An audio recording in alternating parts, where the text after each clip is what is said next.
میرا چرچ بہت اچھا لگ رہا ہے آج. ساری چیئرز فل ہیں اور آپ کے چہرے بھی بہت اچھے لگ رہے ہیں. عزیزو، دو باتیں ہیں جو میرے دل میں آپ سے شیئر کرنا چاہتا ہوں.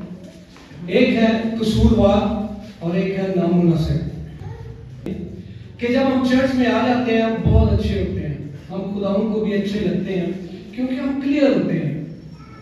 تو کیا ہم اپنے گھروں میں بھی جس طور پر آج جس روم میں ہم چرچ میں بیٹھے ہیں, کیا اس روم میں ہم اپنے گھروں میں ہوتے ہیں, اپنی فیملی ممبر کے ساتھ ہوتے ہیں اس روم میں, اپنی جاب پر اس روم میں ہوتے ہیں؟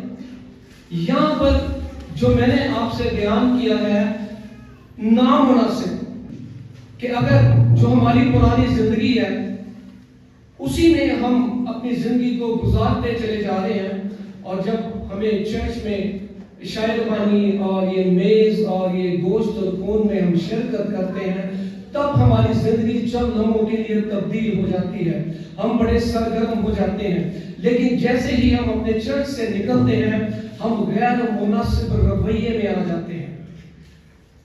جو ہماری پرانی زندگی ہوتی ہے ہم اسی ڈگر پر چلنا شروع کر دیتے ہیں. ہماری زبان بھی وہی باتیں کرتی ہے جو شاعر بانی سے ہم پہلے کر رہے ہوتے ہیں.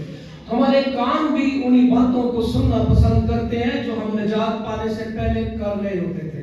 خداوند یسوع مسیح کو قبول کرنے سے پہلے جو ہماری زندگی تھی ہم اسی زندگی کو گزارتے چلے جاتے ہیں. لیکن جب ہم چرچ میں آتے ہیں, جب خدا کا خادم ہم سے کلام کرتا ہے, جب یہ آیت کو ہم پڑھتے ہیں تو ہم بڑے الرٹ ہو جاتے ہیں.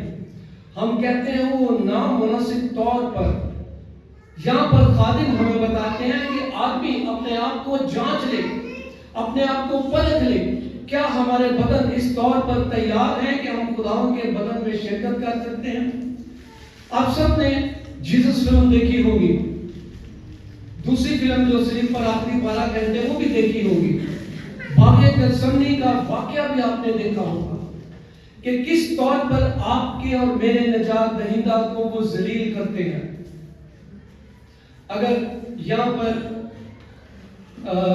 سر ریاض ہیں ہمارے بڑے اور ہم ان کے بچوں کی مانند ہیں, وہ بچوں کی مانند ہماری تربیت کرتے ہیں, مجھ سمیت آپ میں سے کوئی بھی ان کی انسلٹ نہیں کر سکتا.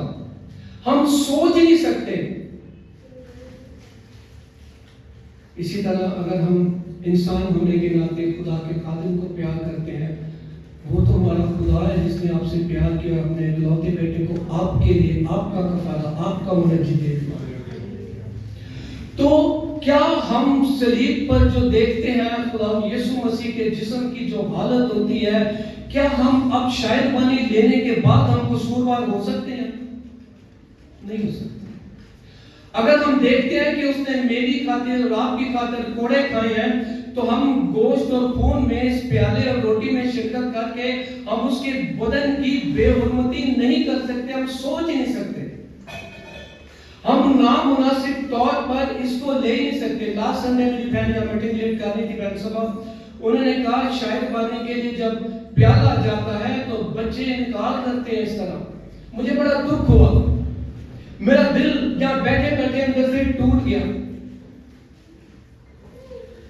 کہ کتنے یہ خوشی کا مقام ہوتا ہے, کتنا یہ قیمتی وقت ہوتا ہے کہ جب ہمارے اندر ٹرے سامنے ٹرے پیش کی جاتی ہے کہ یہ ہے خداؤں کا بدن. یہ میرے عزیزوں آپ کو حکم دیا گیا ہے, خداؤں یسوع مسیح نے خود حکم دیا ہے, کیا کرو میری راست بازی کے لیے. ہم نے یہ کرنا ہے, یہ یادگاری منانی ہے. اور اگر آپ بڑے, میں سمجھتا ہوں, میں غور کر رہا تھا کہ گڈ نیوز چرچ میں ہماری ایسی تربیت کی گئی ہے کہ ہم میں سے ہر ایک خادم ہے. اتنے ہمیں ٹھوس غذا دی گئی ہے, اتنی ہمیں بائبل اسٹڈی کروائی گئی ہے کہ ہم ایک سلجھے ہوئے, ایک تجربہ کار ہم میں سے ہر ایک خادم ہے. ہمارے ایسے ٹھوس غذا ہمارے دماغوں میں, ہمارے دل میں یہاں پر ڈالی گئی ہے کہ ہم بے حرمتی کے بارے میں سوچ نہیں سکتے, ہم اس کے بدن میں قصوروار ہو نہیں سکتے, ہم نامناسب طور پر اس روٹی اور گوشت میں شرکت کر ہی نہیں سکتے, کیونکہ ہماری یہاں پر تربیت ہی بہت اچھی کی جاتی ہے. آمین. تو میرے بہن, میرے بھائی, آپ جو بڑے ہیں, جو والدین ہیں, میں آپ سے گزارش کرتا ہوں کہ اپنی زندگی اس طور پر گزاریں کہ آپ کے بچے آپ کے دیکھتے ہوئے آپ کے نقش قدم پر چلیں. آپ کو کلام کہتا ہے کہ لڑکے کی اس راہ پر تربیت کر, کس راہ پر؟ جو راہ حق اور زندگی ہے. آپ بڑوں نے, آپ والدین نے, آپ بڑے بہن بھائیوں نے اپنے بہن بھائیوں کی, اپنے بچوں کی اس طور پر تربیت کرنی ہے. آپ نے اپنے گھروں میں, اپنی جاب پر اس طور پر رہنا ہے کہ آپ اٹھتے بیٹھتے نظر آئیں کہ ہاں یہ مسیح ہے. جس طور پر درخت اچھے پھلوں سے پہچانا جاتا ہے, اس طور پر آپ جانے جائیں, آپ کے بچے جانیں کہ ہاں میری والدہ شاید پانی لے کر آئی ہیں, تو اب ان کے منہ سے کوئی غلط بات نہیں نکل رہی. آج اگر میرے والد شاید پانی میں شرکت کر کے آئے ہیں تو ان کی زندگی تبدیل ہے. اس طور پر آپ کے بچوں کو نظر آنا چاہیے, آپ کے فیملی ممبر کو نظر آنا چاہیے کہ ہاں جو سامنے میں نے آیت کو پڑھا تھا, پہلا کرنتھیوں 11:27 آیت میں, کہ نامناسب طور پر اب میرا والد, میری بہن, میری ماں اس میں شرکت نہیں کر رہی. بچے آپ کی گواہی دیں, چرچ, آپ کے فیملی ممبر, آپ کا ساتھ والا آپ کا گواہی دے کہ ہاں یہ اب اس میں شرکت کر رہا ہے, یہ یسوع کے بدن کی عزت کر رہا ہے. آمین. سمجھ آئی آپ کو؟ میرے دل میں میرے بہن میرے بھائی یہ بات تھی کہ نامناسب طور پر آپ کو بتایا جائے. نیکسٹ ٹائم اب ہم نامناسب طور پر اس میں شرکت نہیں کریں گے, بلکہ بڑی دلیری کے ساتھ, بڑی خوشی کے ساتھ ناچتے ہوئے ہم اس میں شرکت کریں گے کہ میرے مسیح نے آپ کی خاطر ایک لعنتی موت کو گوارا کیا ہے تاکہ آپ عزت پا جائیں. سو اس کلام سے خدا آپ کو بڑی برکت دے. بہت شکریہ.